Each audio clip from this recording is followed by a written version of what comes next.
My friends, welcome to the Interview with an Addict show on the Sober Living channel, hosted by yours truly, Kai. So, on this channel, I love to give addicts a voice, let them talk about the highs and lows of their addiction. So, if that sounds good to you, please continue watching, please consider subscribing and sharing to get this content out there. I really appreciate it. Tonight, we're talking to a woman named Courtney, and she is a fentanyl addict. I wish her the best in her recovery. Let's get right on to the interview. All right? Hi, everyone. I just wanted to let you know that we are here for another episode of Interview with an Addict. I am here with a lovely lady named Courtney, and she is going to tell us about her history and everything like that. So, Courtney, how are you doing tonight? I hope you're feeling well. I am. I'm feeling fine.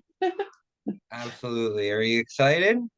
I am. A little nervous, but Good, good. Well, you're my first guest, so I really appreciate you coming on. It means the world to me, and I think that your story will be able to help a lot of people. yeah, that's why I wanted to do this. So, Absolutely. All right, so let me begin. Courtney, how did your addiction start?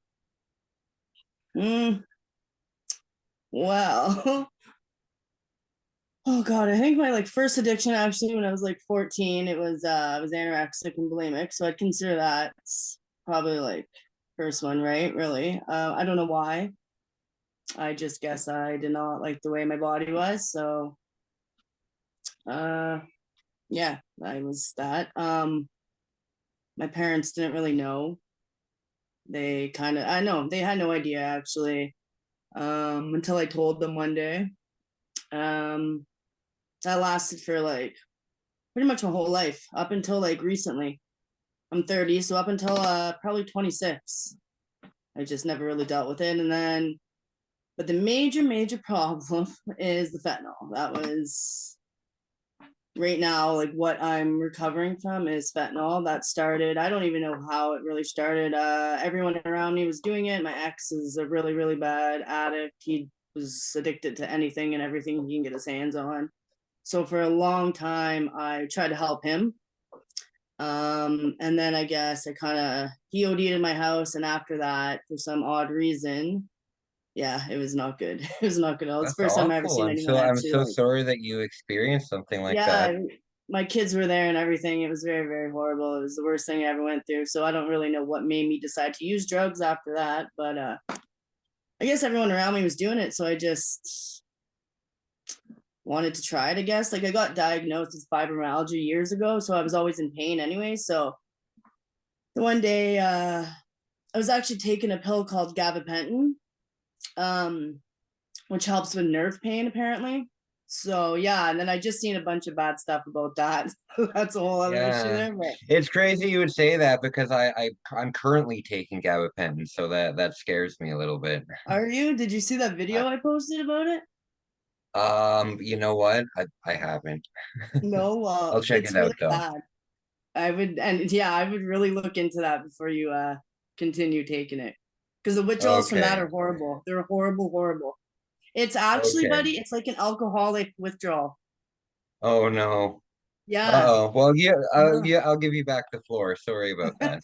Well, no, but just to let you know. But yeah, so anyways, I was taking those. It helped if I took the right amount of the pills, during the day, I could function, I could go to work, I could hang out with my kids, I can manage all day without being sore and tired. And then but I wasn't getting them from a doctor. I was kind of getting them from my boyfriend at the time.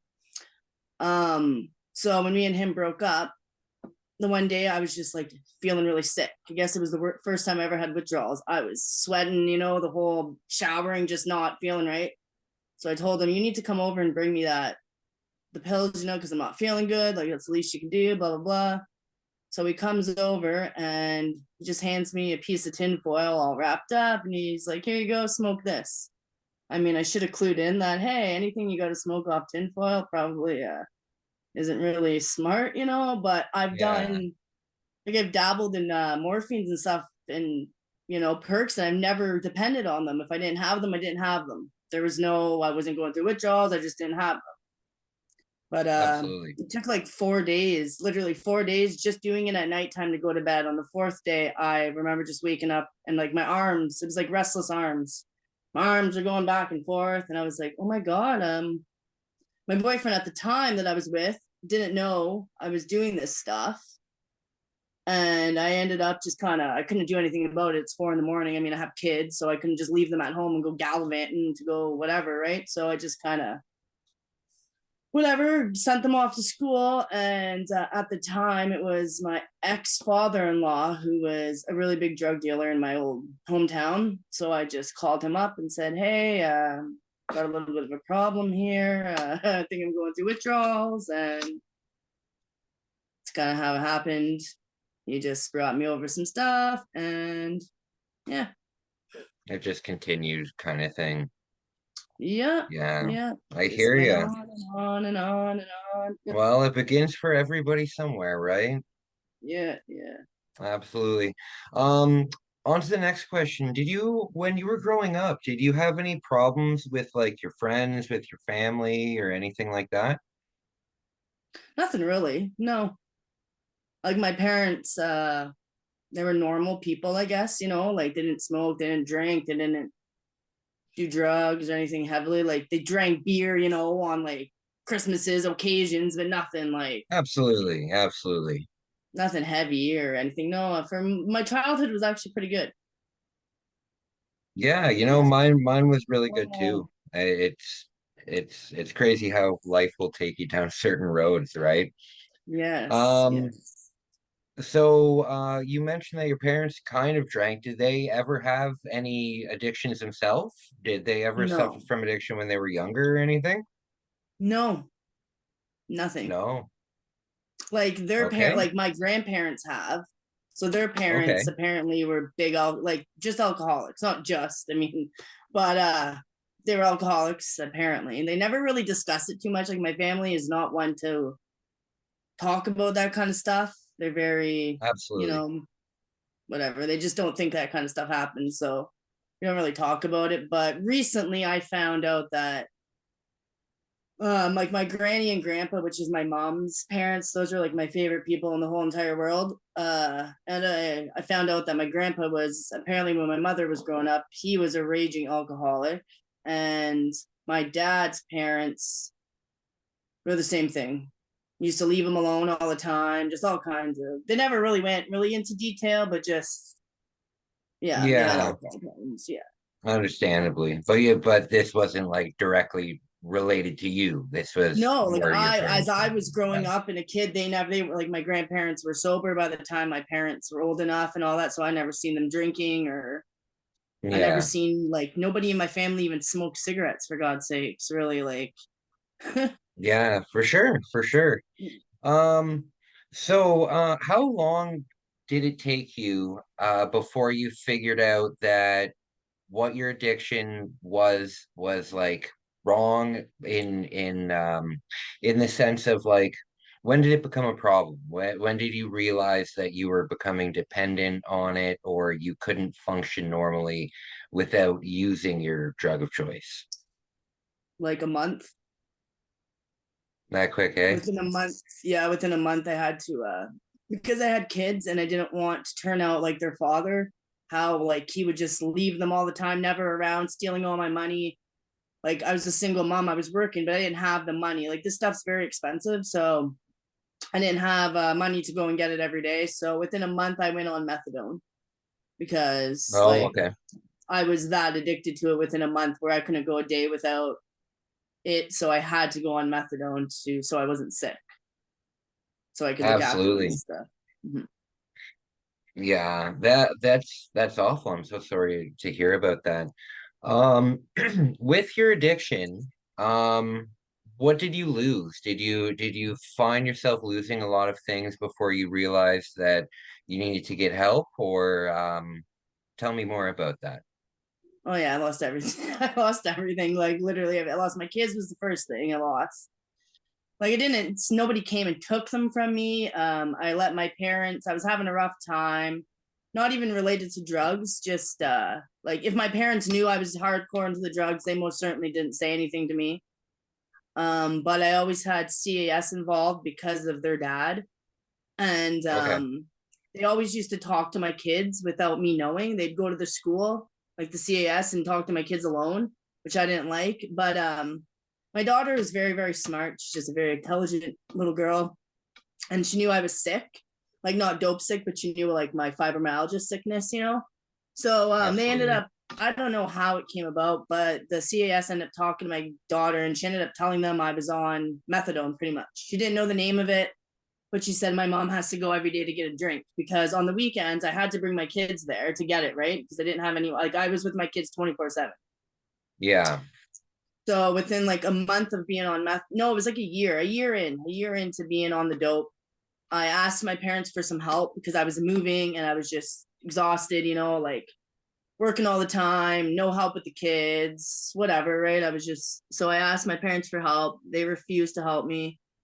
I'm assuming the school noticed that the kids were like they never said nothing to me, but I think it's because for like the first week that I was moving, the school kids were going to school at 10 in the morning. Instead of 9, they were going at 10. Nothing drastic, but I mean, the school I think Yeah. told the CAS workers that I was like needed some help. So the CAS came to my house and just asked, do you think, you know, if we asked your parents to take the kids, would you? And I said, okay, yes, that's fine, but I don't think they're gonna because I literally just asked them yesterday. Whatever, they show up like an hour later and CAS just said, yeah, your parents are willing to take the kids. I thought it was going to be for like a week, a month tops. Oh no, it lasted like 4 years. But so that was like the first thing that, but then it didn't even get me to stop right away. It actually made me go worse because I didn't know how to live Understandably. with, yeah, I didn't know Understandably. how to live without them. So, and then I just lost everything from there. I had no money. I lost everything, you know, people stealing everything off. Yeah, I lost my job, lost my apartment. Like I wasn't homeless, but I mean, I didn't have a Now, car or anything, but yeah, how long did it take you to lose these things? Because I think a lot of people think that addiction is something that can take a very long time. Like it's something that you'll lose over your entire lifetime. But a lot of people they don't realize how fast it can happen. So how long did this take for you to get to the point where um you had just basically hit rock bottom? 3 years, How many years? three. 3. Yeah, it doesn't take that long, does it? No, no, not at all. Yeah. What was if you have any, what was your biggest regret from your drug addiction? Well, doing the drugs for one.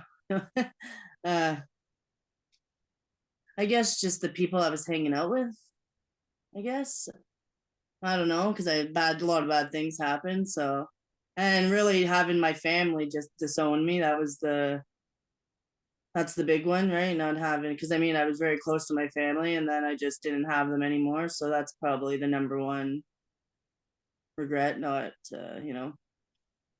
Absolutely. losing them. Absolutely. It's a feeling that far too many of us addicts go through, losing their family, their friends, and then just ending up with just yourself and Mhm. whatever therapist that you might have, you know.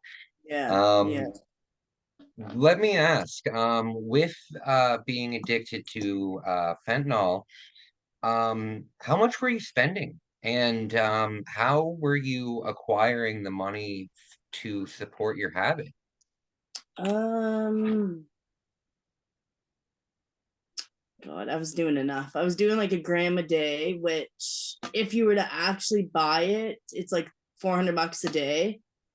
Um, and that was just I had me and my boyfriend, so we were both. That's like $800, $1,000 a day. But I knew a lot of the dealers, so I guess I was just selling stuff, and it was more just my boyfriend. He was the one that would get it all the time. If I didn't have money, he managed to just get it all the time. So if it wasn't for him, I don't know what I would have done to be honest, because I really wasn't on my own through my whole addiction. I had a partner, so I would just say him. He's the one that got it all the time.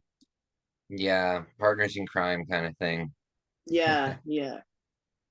Um, Now, here's a harder question, and I think that it has to be asked just for the reality of addiction. Um, but have you ever been sexually assaulted, or have you ever been physically like beaten up because of your addiction? I just gotta do something, but no, I was no nothing like that. Like I got sorry, I have to fix how I'm sitting here. That's okay. Um, That's okay. no, I never got physically assaulted or beaten. Like I got drugged one time, but I don't know what happened to me. So what I remember, I don't think anything happened, but I really not that I'm aware of. Okay. Well, I'm so glad to hear that. I am so glad to hear that.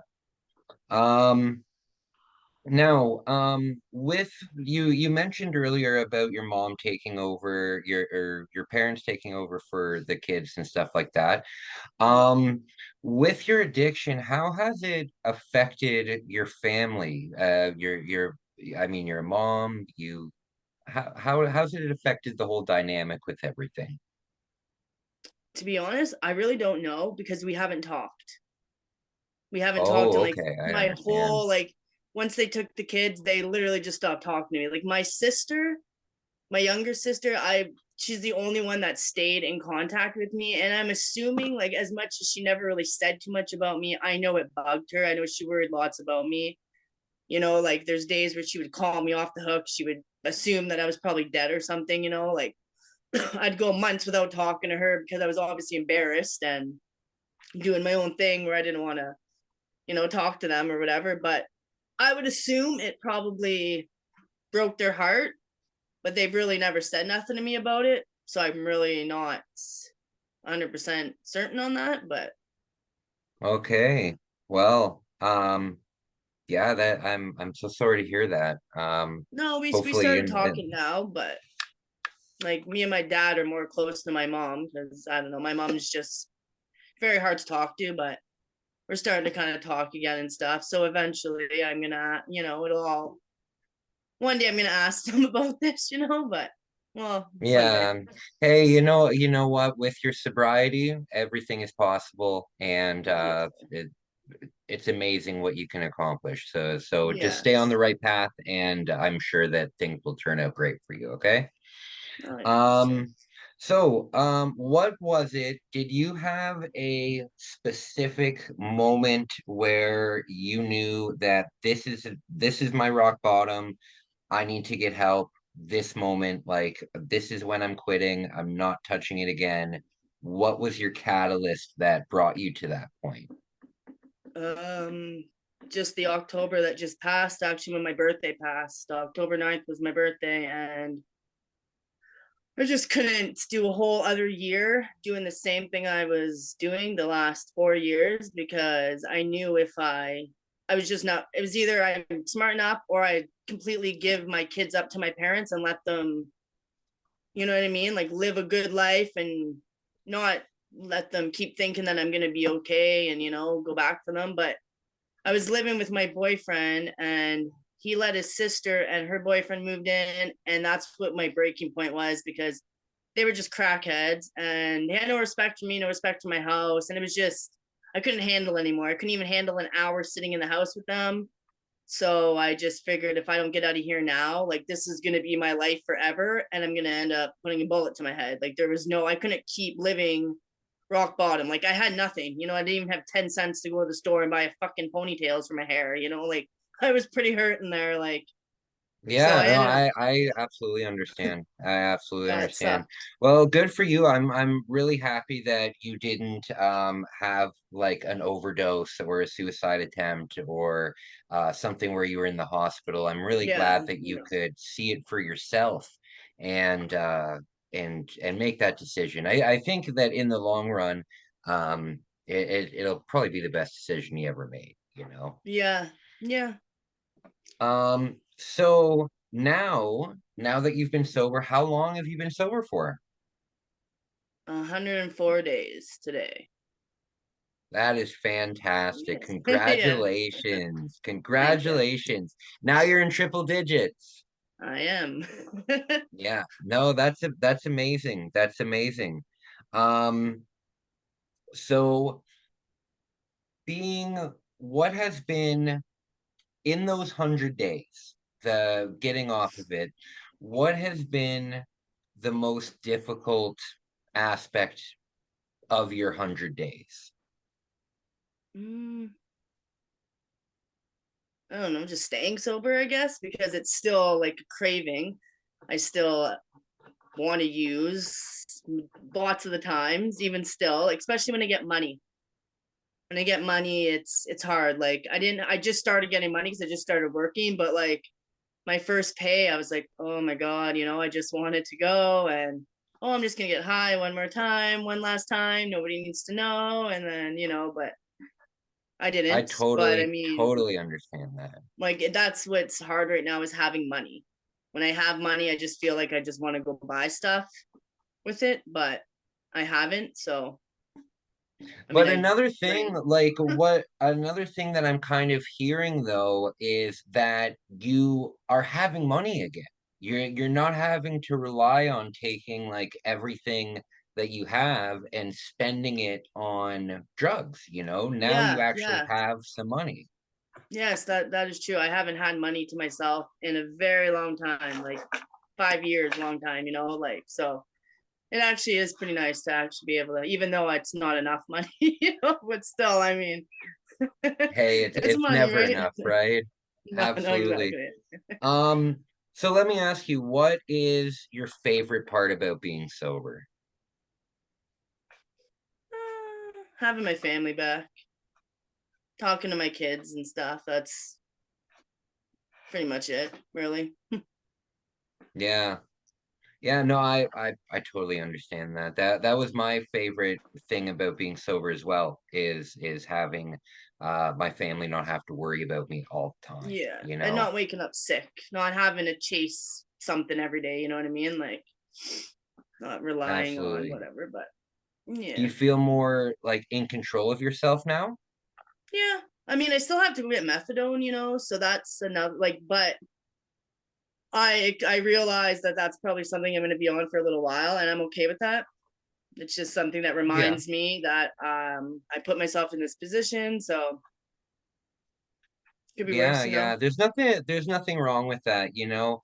I want to let the audience know for a moment, a lot of the medications that you can take to get off of whether it's alcohol, whether it's opioids, whether it's stuff like this, they really do help you. And it might seem kind of like you're switching from one to another, but you're not. You're just taking medication like you would for a cold or for back pain. It's just a medication that's going to help you get through your addiction. So when Yeah. you hear words like methadone and gabapentin and stuff like that, don't worry too much about it and look into it because it's stuff that can definitely help you with your sobriety, definitely. Mhm. So you're still on it. I'm still on my medication. I can't Yeah. imagine a time without it, you know. Yeah. Yeah. Um, but let me ask, what has been since you've been sober? I know that it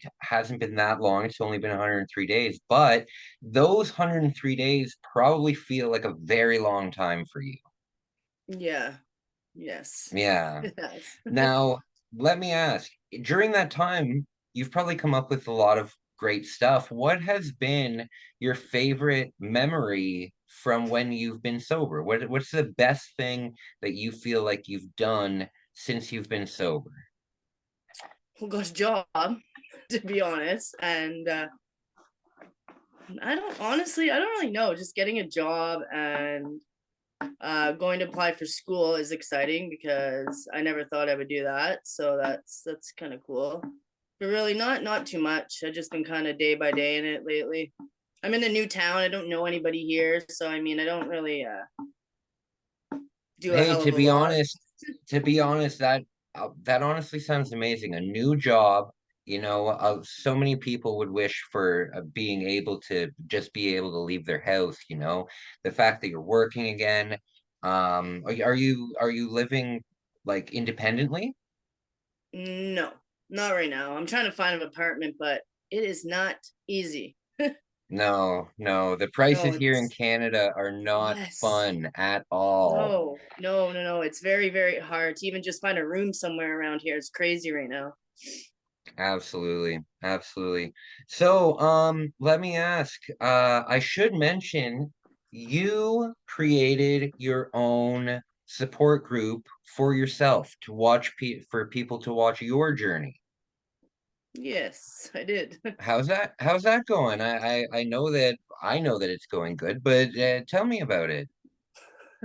What's going? I don't know. Just little videos I make every once in a while, just to, try to help other people that, especially people in my hometown, like anybody really, but just a lot of people that seen me and know me my whole life and were pretty shocked in the situation that how I turned out, the situation that I was in. So I kind of just wanted to let people that, seen me struggling know that I was doing okay and that if you ever fall into addiction, that there is, you can always get out of it. And there's people out there that are just like you and just trying to help people. Yeah, absolutely. Well, if anybody's interested in following that, I will definitely leave the link to that group in the description of the video. If anybody wants to continue following Courtney, that would be fantastic. Yes, that would be. Yeah. So what's in the future for you? What do you have planned? I haven't really been thinking about that too much. Just honestly want to go to school so I can provide for my kids a lot better. Not minimum wage in it the rest of my life, to be honest. I want to be a drug and alcohol counselor. So Hey, you yeah, know that's what? You've got the experience. yeah. I think I'd be all I, right at it. I think I think you do fantastic with it. I think you do fantastic. Um, so what would you say to younger people if there's a parent out there who who has a child who's having a problem with drugs, and let's say they're showing this video to them just so they can get the reality of it, what would you say to a younger person, let's say, 13 to 19 Yeah, years old? that's my child. Ah, that's actually a hard one, honestly, because I would just say don't do drugs, right? But I mean, that's not reality of it. A lot of kids are going to dabble in it. So for parents, I would say don't just give up on your kids right away. Don't be so quick. If you think they have a problem, talk to them first, figure it out why they're doing it. Maybe you don't just throw them to the wolves or don't think that your kid wouldn't do that because the good chances are a lot of kids will do it, especially if you do have some form of addiction in your family. um like I'm very worried that my kids are going to do it because both their parents are addicts, so very, very terrifying. But for kids, I would really just stay away from anything. Like just don't touch drugs. But yeah, that's actually a really hard question, to be honest, Yeah, I because mean I mean, it's a wide spectrum of like, what do you say? Because oh my mm-hmm. goodness, I'm getting a okay, Zoom is saying that we have 10 minutes left. I've never done a Zoom and apparently it's time limited. Oh yeah, I don't know. Either way, that's okay. But yeah, when it says going to help kids, it's hard because kids are going to do drugs. I mean, kids Yeah, are going to experiment with not just with drugs, parents out there. They're going to experiment with everything. yes. And some So, kids get addicted and some kids don't. There's like it's, I don't know, it's very like people say weed's a gateway drug, but I don't think it is. Like everyone just has, I would just say don't do opiates. Do not touch opiates. If you're gonna, like, I wouldn't absolutely. say go and smoke crack or go and, like, but opiates are just like one thing that just seems to be taken over the whole entire world. And a lot of it is because the doctors are just giving it to people that have little major, so I really hope people just stay away from opiates. But I mean, Yeah, then you got to worry about absolutely. all the other drugs. But The first time that I went to rehab in 2014, everybody, I would say that 80% of us were alcoholics, and the other 20% were like mixed, of like all different drugs. And this time when I went to rehab in 2021, I would say 80% of them were opioids, Yeah. and maybe 15% were alcohol, and there was only a very small amount of people that were there for things like cocaine, Yeah. things like crack. It was a very small amount. Most people were there for opioids, and Yeah. it's terrible. We It had is. Mhm. it's different because when we grew up, there was just different drugs that were going on. Yeah. When I was in high school, we just smoked weed.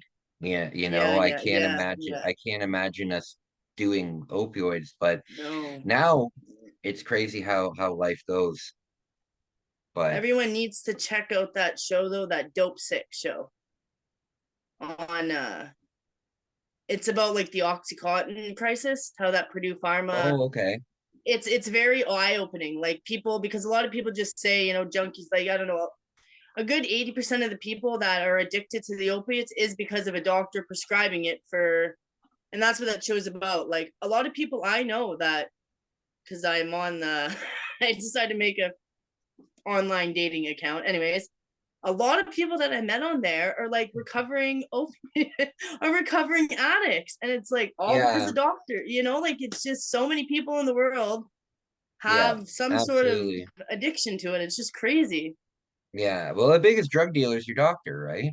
Yes, yes, that is, yes, I Yeah. agree with that. Um, There should also be a law saying that you should only be able to have like one doctor because some Yeah, people have well, like so many well, doctors, that's not, you're not allowed to double doctor at all. That is illegal Oh, at its okay. finest. Oh, But okay. yeah, it is. There is a law. You're not allowed to, but they Yeah. never really communicated before. So now they kind of do. They're a little bit more, but Yeah. Okay, so we're running out of time, but before I say goodbye, I just want to say, what would you say to your future self if you wanted to watch this video in, let's say, 5 years? If you check this out in 5 years, what do you want to say to future you? I would just say, uh, I don't know. I've seen that question. That's a hard one to answer. I really don't know what I would say to myself. That I'm proud of myself. Well, it depends on how I am 5 years from now. I mean, if I'm doing good, then I'm proud of myself for doing good and beating the addiction that I had. But if I'm back to where I was 5 years from now, then I would be not impressed with myself. And I would say, smarten up. I don't know. Smart enough, Courtney. Five Smarten years up. from now. Yes. Yes. Pretty much. Okay. Well, listen, I really, really appreciate a story for anybody wondering why I'm looking this way. My camera is set up here and I'm looking at my camera and my computer here, so I've got this going on. Sorry. Courtney, thank you so, so much for coming on and sharing your story with people. I really think that you're going to help a lot of people with your story. I think it's really admirable for you to come on. And I just want to say thank you and thank you again. Have a good night. Okay, I'll talk to you soon, eh? Yeah. All Bye. right. Bye.